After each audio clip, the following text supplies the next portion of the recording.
Super embassy great Britain తో పాటు పశ్చిమ దేశాలను చాలా కాలంగా టెన్షన్ పెడుతున్న చైనీస్ స్ట్రాటజీ ఇది. యూకే క్యాపిటల్ సిటీలో ఏర్పాటవుతున్న ఈ ఎంబసీ ఎక్కడ తమపై నిఘాకు వేదిక అవుతుందో అన్న ఆందోళన బ్రిటన్ తో పాటు యూరోపియన్ దేశాలకు ఉంది. అందుకే ఈ ఎంబసీ ఏర్పాటుకు ఇప్పటివరకు అంగీకరించలేదు.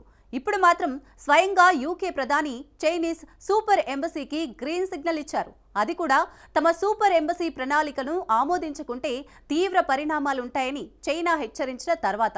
ఇంతకు Britain capital city care of గా డ్రాగన్ అమలు చేస్తున్న డేంజర్ స్ట్రాటజీ ఏంటి? చైనా నిఘా కుట్రలు తెలిసి కూడా కీర్ స్టార్మర్ ఎంబసీ ఏర్పాటుకు ఎందుకు గ్రీన్ సిగ్నల్ ఇచ్చారు? Watch this.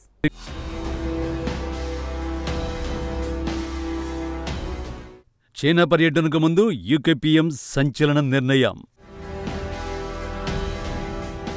లండన్లో చైనా సూపర్ ఎంబసీకి UK PM green signal. Britain capital city care of గా చైనా డేంజర్ స్ట్రాటజీ ఏంటి?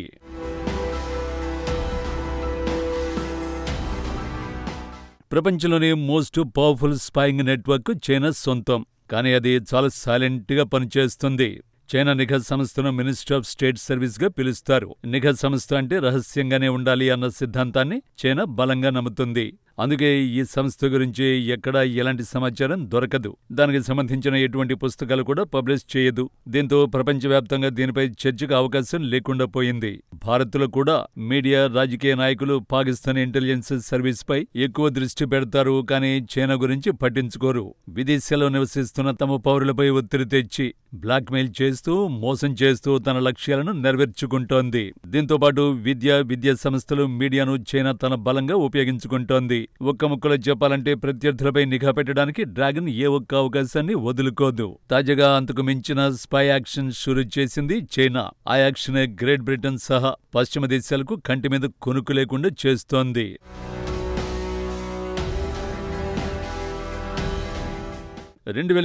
ఫిబ్రవరిలో చైనాకు వ్యతిరేకంగా లండన్లో జరిగిన ఆందోళనలే ఇవి.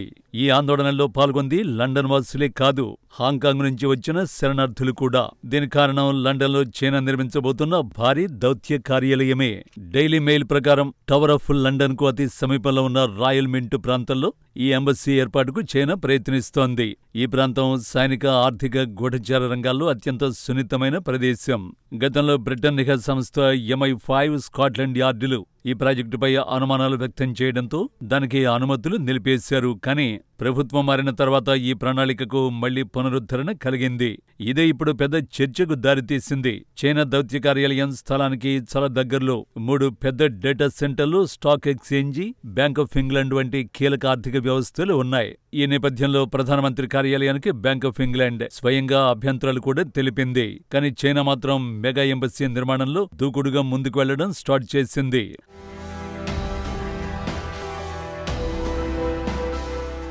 అంతర్జాతీయ నివేదికల ప్రకారం చైనా నిర్మించనున్న మెగా ఎంబసీలో బేస్మెంట్ సూట్లు, సొరంగాలు ఉండనున్నాయని ఏడాది క్రితమే వార్తలొచ్చాయి. ఇవన్నీ గూఢచర్య కార్యకలాపాల కోసం ఉపయోగపడే విధంగా ఉండొచ్చని అనుమానాలు ఉన్నాయి. పైగా ఈ భారీ భవనంలో ఏర్పాటు చేయనున్న కల్చరల్ ఎక్స్చేంజ్ విభాగాన్ని యూకే అధికారులు తనిఖీ చేయకూడదని జిన్పింగ్ సర్కారు కోరుతోందట. సాధారణంగా గూఢచర్యానికి సంబంధించిన శక్తుల్ని సాంస్కృతిక పరిమితుల పేరుతో కప్పిపుచ్చే ధోరణి ఉంటుందని నిఘా విశ్లేషకులు చెబుతారు. అలాంటి కల్చరల్ ఎక్స్చేంజ్ విభాగాన్ని యూకే అధికారులు తనిఖీ చేయకూడదని బ్రిటన్నే కోరడం అనుమానాలకు తావిచ్చింది. మరోవైపు మెగా ఎంబసీ నిర్మించే స్థలాన్ని చైనా 2018లో కొనుగోలు చేసింది. 5.4 ఎకరాల విస్తీర్ణంతో ఉన్న ఈ స్థలాన్ని 1809 నుంచి 1967 వరకు బ్రిటన్ రాయల్ మింట్ కోసం ఉపయోగించారు. అంతకు ముందైతే ఇది బ్లాక్ డెత్, ప్లేగ్ సమాధులకు కేంద్రంగా ఉండేది. కొంతకాలం రాయల్ నేవీ ఈ ప్రాంగణాన్ని వినియోగించినట్టు రికార్డుల్లో ఉంది.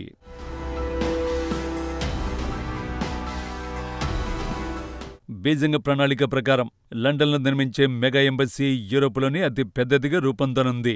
మెగా ఎంబసీలో 225 నివాస గృహాలు, కల్చరల్ ఎక్స్చేంజ్ కేంద్రం ఏర్పాటు చేయనున్నారు. వాషింగ్టన్ డీసీలోని చైనా ఎంబసీతో పోలిస్తే ఇది సుమారు 2 రెట్లు పెద్దదిగా ఉంటుంది. భౌగోళికం, భద్రతాంశాల్లో అత్యంత ప్రాధాన్యత గల ప్రదేశంలో బీజింగ్ ఈ ఎంబసీ నిర్మాణం చేపట్టడం, అందులోని ప్రత్యేక నిర్మాణ నమూనాలు, అధికారుల విజ్ఞప్తులు మెగా ఎంబసీపై అనుమానాలకు తావిచ్చాయి. యూకే భద్రతా వ్యవస్థ సంస్థలకు ఈ ఎంబసీ సవాలుగా మారనుందనే అభిప్రాయాలు సైతం వినిపించాయి. పైగా బ్రిటన్పై నిఘా పెట్టడం చైనాకు కొత్తేం కాదు. బ్రిటిష్ ఇంటెలిజెన్స్ ఏజెన్సీ MI5 ప్రకారం యూకేలో 20,000 మందికి పైగా చైనా రహస్య గూఢచారులు సంబంధాలు ఏర్పరచుకోవడానికి సంప్రదించారు. అలాంటిది లండన్లో మెగా ఎంబసీ ఏర్పాటు చేసి అక్కడి నుంచే గూఢచర్యం చేస్తే ఏం జరుగుతుందో తెలియందేం కాదు.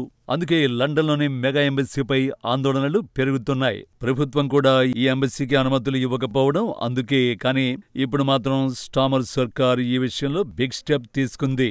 డ్రాగన్ కంట్రీ ఎంబసీకి అనుమతులు ఇవ్వాలని డిసైడ్ అయింది.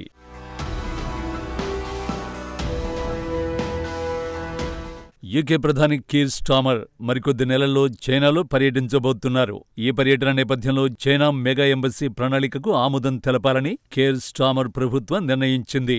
స్టామర్ ప్రతిపాదనకు హోంశాఖ, విదేశాంగ శాఖలు అడ్డు చెప్పే అవకాశాలు లేవని ది టైమ్స్ కథనం పేర్కొంది. అయితే జాతీయ భద్రతా ప్రయోజనాలకు లోబడి ఇందులో కొన్ని మినహాయింపులు ఉండొచ్చని తెలిపింది.